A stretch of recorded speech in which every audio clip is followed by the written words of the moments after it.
I am Matt Smith for 5280 Sports Network. Thanks so much for tuning in.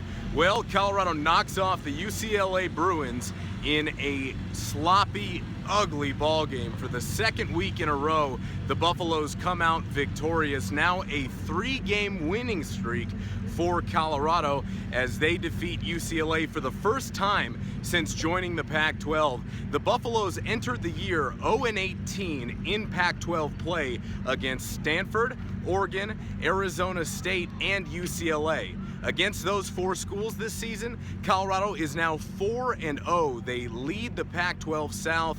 It was a gritty, gutty football game and a very uncharacteristic performance from this Colorado Buffaloes football team, who come out on top 20-10 over this UCLA Bruins squad.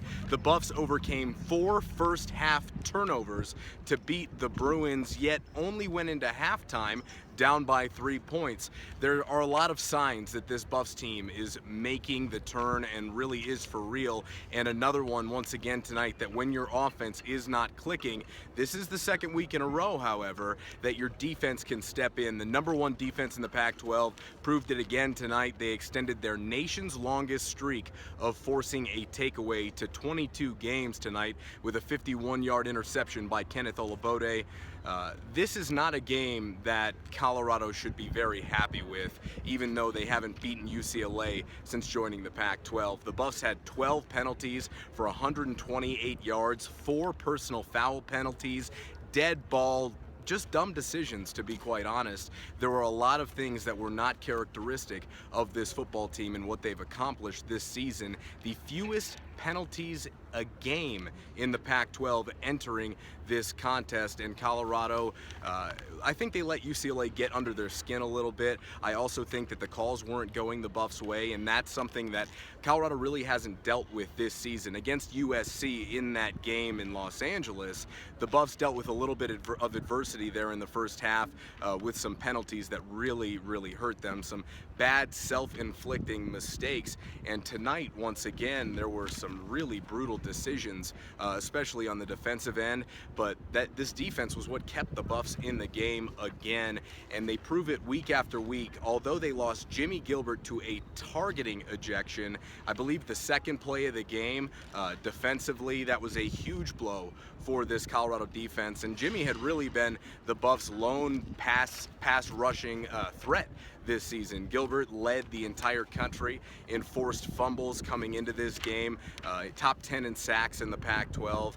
That's a guy that Colorado is not used to having to play without. They lost Derek McCartney earlier in the year, and I think it was a very interesting it added a very interesting dimension to this game to see that Ryan Moeller, Christian Shaver, and also NJ Fallow, Taryn Hasselbeck made a nice play. All those outside linebackers really got together and made up for the loss of Jimmy Gilbert, which was very evident. Colorado had a hard time getting to Mike Faithful. The Buffaloes held UCLA to 210 yards of total offense. UCLA against Utah 2 weeks ago put up 510 yards. The Buffs actually hold the Bruins in this one to 25 yards rushing on 30 attempts. Offensively, it was a lackluster night. Sefo Liufau now second week in a row, not his sharpest, very self-critical in the post-game press conference, taking ownership of the mistakes and saying that he will correct them. Pretty much across the board message from this Buffs team that these penalties were an anomaly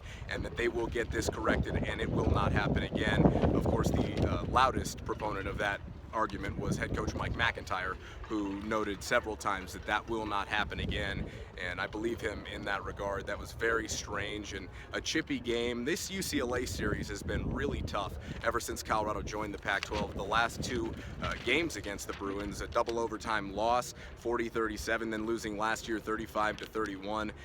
There was a lot of bad blood, I think, between these 2 teams, but it was sorted out on the field. Certainly not a pretty game, and you have to give the Buffs a lot of credit. They had not turned the ball over with Sefo Liufau under center one time since the first quarter of the season, where they had 1 turnover, Phil Lindsay a fumble in that first quarter against CSU. Hadn't turned the ball over in 18 straight quarters. Then they have 4 turnovers in the first half, once again learning to bounce back. A lot of adversity to deal with tonight, and Colorado did a nice job. There was a play specifically in that third quarter tonight where Sefo had his face mask grabbed as he rolled out of the pocket and it collapsed. He looked directly at the official, screaming for a face mask penalty. That official didn't call it. One with a worse angle did. Sefo turned his head upfield, completed the ball to Philip Lindsay for a first down, and they drove down the field, kicked a field goal. Chris Graham tonight in that field goal unit, 2 of 3,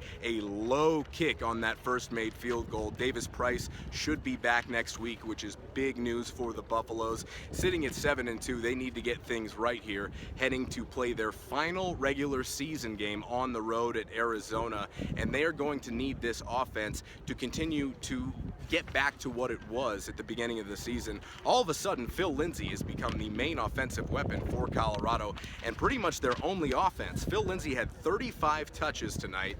He had 24 carries, 73 yards on the ground and a touchdown, 11 catches for 76 yards. That not only sets a career high in receptions for Phil Lindsay, that is the most receptions by a Colorado running back in school history.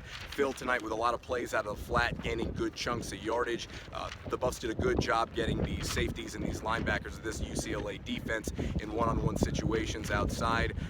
The game plan at first was a little bit confusing. I think at times tonight the play calling really lacked. I was very critical about that on Twitter, and we'll talk about it in the podcast this week. The red zone play calling doesn't make a lot of sense to me, and we'll break that down a little bit more. I do believe that's something Colorado will try and correct coming up this week.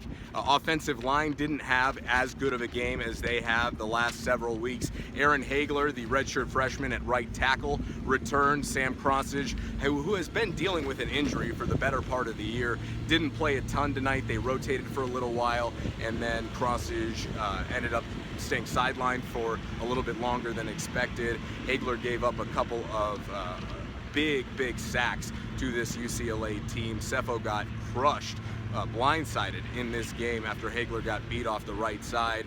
Came back, Montez came into the game in that first half, threw an interception, then Sefo Liufau starts the second half, and the Buffaloes did what they needed to tonight, and that's the bottom line. Most important for Colorado, they got done what they needed to, and that's winning football games in November.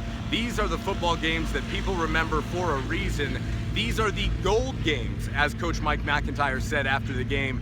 These are the games they mark on the schedule as the most important of the year, and that was the first of their final 4. They go on the road next week and give Rich Rod and Arizona a chance to play spoiler, which is never something you want to do, but it's a big week of practice. The Buffs have to break down this film and figure out what it was that went wrong, shake this game off in general. It was very uncharacteristic from Colorado to have all those penalties, especially the bad dead ball personal foul penalties, and the Buffs will get that corrected. They travel to Tucson next week. Make sure you tune in to No Bull, Just Buffs this upcoming week and weekend as we get you ready and break down this 20-10 win over the UCLA Bruins. Colorado is 7-2, 5-1 in conference. There is not much more that you can ask for if you are a Buffs fan. And tonight, attendance only 43,000. I've had several people, I believe 6 to 7 now, tell me that ticket prices are too high, $130 to $150 to sit in the lower level.